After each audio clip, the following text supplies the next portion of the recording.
Hello friends, today we will discuss an important part of reasoning, that is inequalities.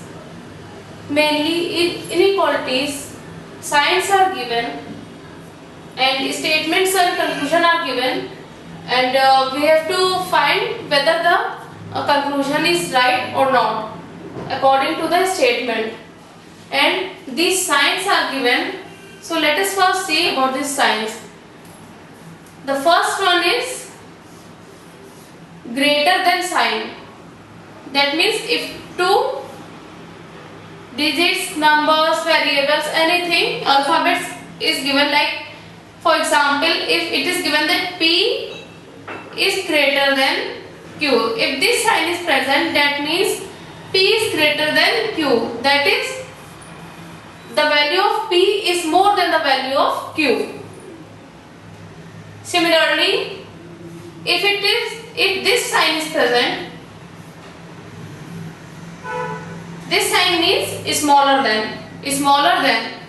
This sign means the value of P is less than the value of Q.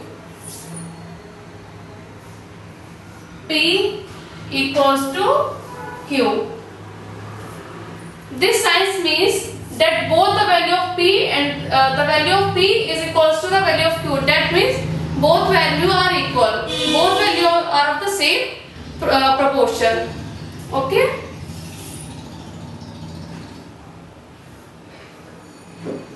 P is greater than Q. This sign means the value of P can be equals to Q or can be greater than Q. That is, the value of P can be greater than Q or equals to Q.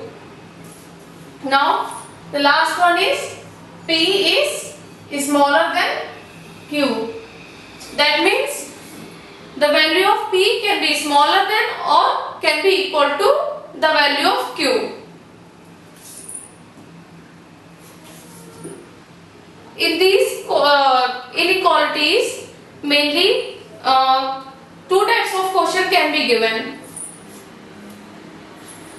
The first one is direct questions. That means in this statements are given that like P is greater than Q, is smaller than R equals to S, or greater than T equals to T, is smaller than equals to V.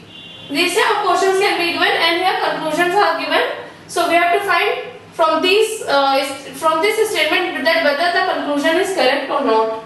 Okay. And the second one is indirect questions or questions based on statements. That is, if that is P asterisk Q means P is equals to Q. So here it is given that P asterisk Q means P is equals to Q. That is, asterisk means equals to.